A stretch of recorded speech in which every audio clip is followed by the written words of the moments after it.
ఓం శుక్లాంబరధరం విష్ణుం శశివర్ణం చతుర్భుజం ప్రసన్నవదనం ధ్యాయే సర్వవిఘ్నోపశాంతయే. ఓం శ్రీకృష్ణ పరబ్రహ్మణే నమః. శ్రీమద్భగవద్గీత అథ పంచమోऽధ్యాయః. కర్మ సన్యాసయోగః. 5వ శ్లోకం. యత్సాంఖ్యైః ప్రాప్యతే స్థానం తద్యోగైరపి గమ్యతే. ఏకం సాంఖ్యం చ యోగం చ యః పశ్యతి న పశ్యతి.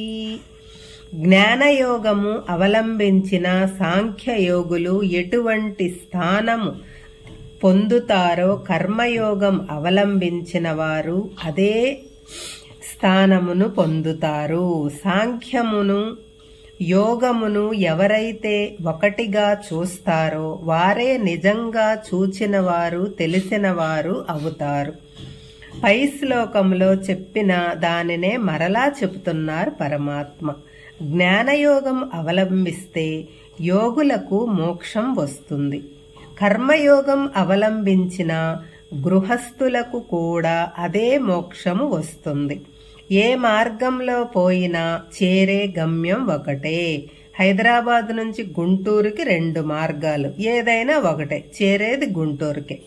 అలాగే జ్ఞానయోగమైన కర్మయోగమైన చేరేది పరమాత్మ వద్దకే అని తెలుసుకోవాలి. కర్మయోగులకు ఏమీ తెలియదని, కేవలం జ్ఞానయోగులకే అంతా తెలుసునని అనుకోవటం పొరపాటు. కాబట్టి ఏ యోగం అవలంబించినా ఫలితం ఒక్కటే అని చూసేవాడు, తెలుసుకున్నవాడు నిజమైన జ్ఞాని. ఇక్కడ యః పశ్యతి స పశ్యతి అని వాడారు. అంటే ఆ విధంగా చూసేవాడు నిజంగా చూసేవాడు అని అర్థం. చూడటం అంటే కళ్ళతో చూడడం కాదు, మనస్సులో చూడడం, అర్థం చేసుకోవటం, చూసిన దాని వెనుక ఉన్నదాని అంతరార్థం గ్రహించటం. అదే నిజమైన చూడడం. అంతేకాని పైపైన చూసి ఒక నిర్ణయానికి రావటం కాదు.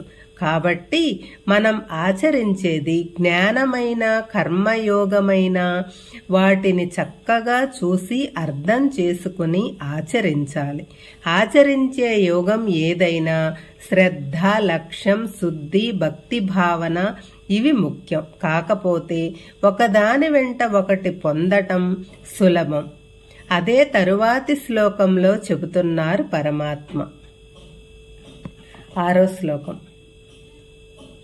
సన్యాసస్తు మహాబాహో దుఃఖమాప్తుమయో గతః. యోగయుక్తో మునిర్బ్రహ్మ న చిరేణాధిగచ్చతి. కర్మయోగము ఆచరించకుండా సన్యాసము స్వీకరించటం చాలా కష్టము. ముందు కర్మయోగం ఆచరించిన తరువాత సన్యాసము స్వీకరించటము, జ్ఞానము పొందటము చేయవచ్చును. ఈ శ్లోకంలో సన్యాసము అనే పదము జ్ఞానయోగమునకు బదులుగా వాడారు. ముందు కర్మయోగం అవలంబించి తరువాత జ్ఞానయోగం అవలంబించాలి. కానీ ముందే జ్ఞానయోగం చాలా కష్టం. కర్మయోగం సాయం లేకుండా జ్ఞానం సంపాదించటం అసాధ్యం. అంటే ముందు కర్మయోగం ఆచరించి దానిలో సిద్ధి పొందిన తరువాత జ్ఞానయోగం ఆచరించటానికి వీలు కలుగుతుంది. జ్ఞానయోగం అవలంబించటానికి సాధన ముఖ్యం.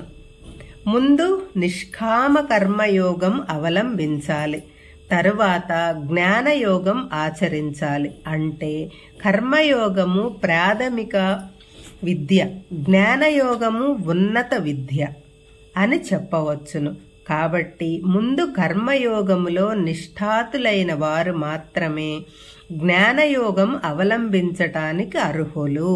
సరాసరి జ్ఞానయోగం అవలంబించటం వలన ఇంద్రియ నిగ్రహము, మనోనిగ్రహము అలవాటు కావు. ధ్యానంలో కూర్చున్న మనస్సు ప్రాపంచిక వస్తువుల మీద సంచరిస్తూ ఉంటుంది.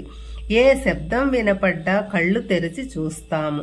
ముందు కర్మయోగం పాటించి నిష్కామయోగం చేసి తరువాతనే జ్ఞానం వైపు మళ్ళాలి. కాబట్టి కర్మయోగము ఎలిమెంటరీ విద్య, జ్ఞానము ఉన్నత విద్య. మోక్షము అంటే యూనివర్సిటీ విద్య. 5వ తరగతి చదవకుండా హైస్కూల్లో ఎలా చేరగలడు? ముందు ఎలిమెంటరీ నేర్చుకున్న తరువాతనే ఉన్నత విద్య సాధ్యం. కాబట్టి కర్మయోగము తర్వాతనే జ్ఞానయోగము అని స్పష్టంగా చెప్పారు. ముందుగా కర్మయోగము పాటిస్తే అచిరేణ అంటే సులభంగా అచిరకాలంలోనే జ్ఞానం కలుగుతుంది. ఇక్కడ ముని అనే పదం వాడారు. ముని అంటే మౌనంగా ఉండేవాడు అని అర్థం. ఉన్న మననశీలుడు అనే అర్థం కూడా ఉంది. కర్మయోగంతో పాటు భగవంతుని నిరంతరం ధ్యానం చేయటం కూడా అలవరుచుకోవాలి. అటువంటి వాడికి జ్ఞానం సులభంగా తొందరగా లభిస్తుంది. అలా కాకుండా మాకు ఇంద్రియ నిగ్రహము మనోనిగ్రహము ఉంది, మేము డైరెక్ట్గానే జ్ఞానయోగము సంపాదిస్తాము అనేవారు సాధనలో చాలా కష్టాలు ఎదుర్కోవాలి. వారి సాధన విఫలం అయ్యే ప్రమాదం ఉంది. జన్మజన్మల వ్యవహారంలో షార్ట్ కట్ పనికిరావు అని పరమాత్మ హెచ్చరిస్తున్నాడు. ఎలాగంటే మనలో ఉన్న పూర్వజన్మ వాసనలు, ఈ జన్మలో సంపాదించుకున్న వాసనలు పోయిన తర్వాతనే జ్ఞానం కలుగుతుంది. అవి పోవటానికి కర్మయోగం తప్పనిసరి. వాసనలు పోకుండా జ్ఞానం రాదు.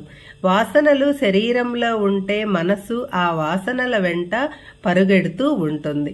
శరీరం, ఇంద్రియములు కూడా వాసనలకు అనుగుణంగా ప్రవర్తిస్తుంటాయి.